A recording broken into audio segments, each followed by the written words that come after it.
Je suis sûr que vous êtes déjà baladé dans des forêts, dans des zones humides, et là vous avez marché sur une plante qui avait une odeur assez désagréable, une odeur de pipi de chat. Eh bien oui, aujourd'hui on va parler de la valériane. La valériane, en fait, ça a une odeur effectivement de pipi de chat, et ce qu'on utilise dans la valériane, c'est plutôt la racine, donc la partie souterraine. Cette partie souterraine donc sent comme l'urine du chat, et c'est pour ça qu'on peut s'en servir pour créer les litières des chats, c'est-à-dire qu'on va mettre ces racines de valériane plutôt fraîches. Après on peut en utiliser de la sécher si on n'a pas de la fraîche, et donc comme ça a une odeur donc d'urine de chat, le chat va spontanément aller faire sa litière là où vous avez mis la valériane. Mais la valériane, ça a également d'autres propriétés beaucoup plus intéressantes pour les hommes.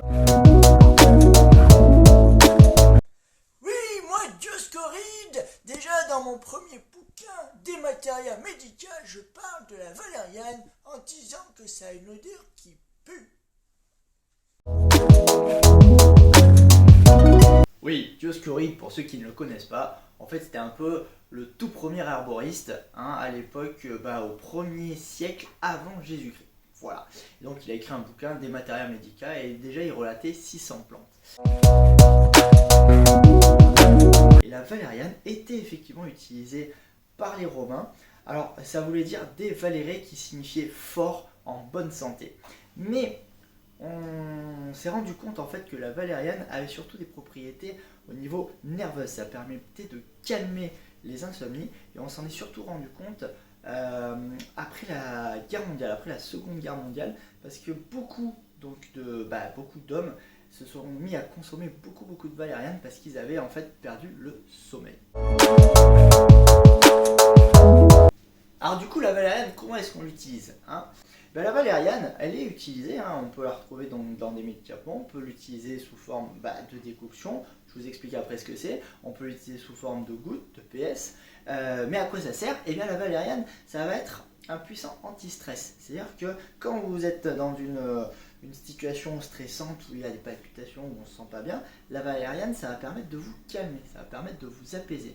Ça va également être très utile pour les insomniaques, ça permet de bien calmer, d'améliorer la qualité du sommeil. On peut l'associer notamment aussi avec la passiflore, mais ça vous inquiétez pas, je ferai une autre vidéo sur la passiflore. Petit moyen mnémotechnique, valériane, V pour avant, passiflore, P pour après. Donc V avant 3h du matin, ça va plutôt être la valériane, et P après 3h du matin, on sera plutôt sur la passiflore. La valériane, ça a également une action décontracturant musculaire. Lorsque vous êtes bien tendu, lorsque les muscles sont tendus, eh bien une petite infusion, décoction de valériane, ça permet également de relâcher. En fait, ça relâche la tension, ça relâche les muscles. Et on s'est rendu compte, alors ça c'était les Indiens qui utilisaient la valériane sous cette forme, parce qu'il y avait des propriétés anti-épileptiques, et donc ils utilisaient la valériane pour ça. Bref, la valériane, on est surtout sur une action calmante, apaisante, anti-stress, décontracturant musculaire, et pour dormir, la valériane, ça fonctionne très bien. Comment on l'utilise cette valériane?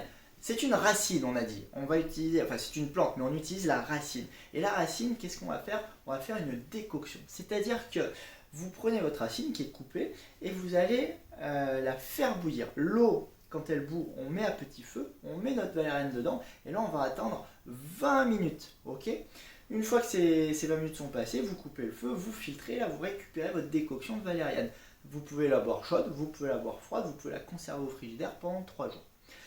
Pour pour ceux qui n'ont pas le temps et qui n'ont pas envie, il existe des gouttes. En fait, là on va utiliser la valériane fraîche, qu'on va laisser macérer pendant 1 mois dans de l'alcool, on va évaporer cet alcool et on va mettre de la glycérine. C'est en fait les EPS. Donc j'utilise aussi bien la valériane en décoction et la valériane en gouttes. Mais dans tous les cas, ça marche très bien pour le sommeil. Allez, à la vôtre!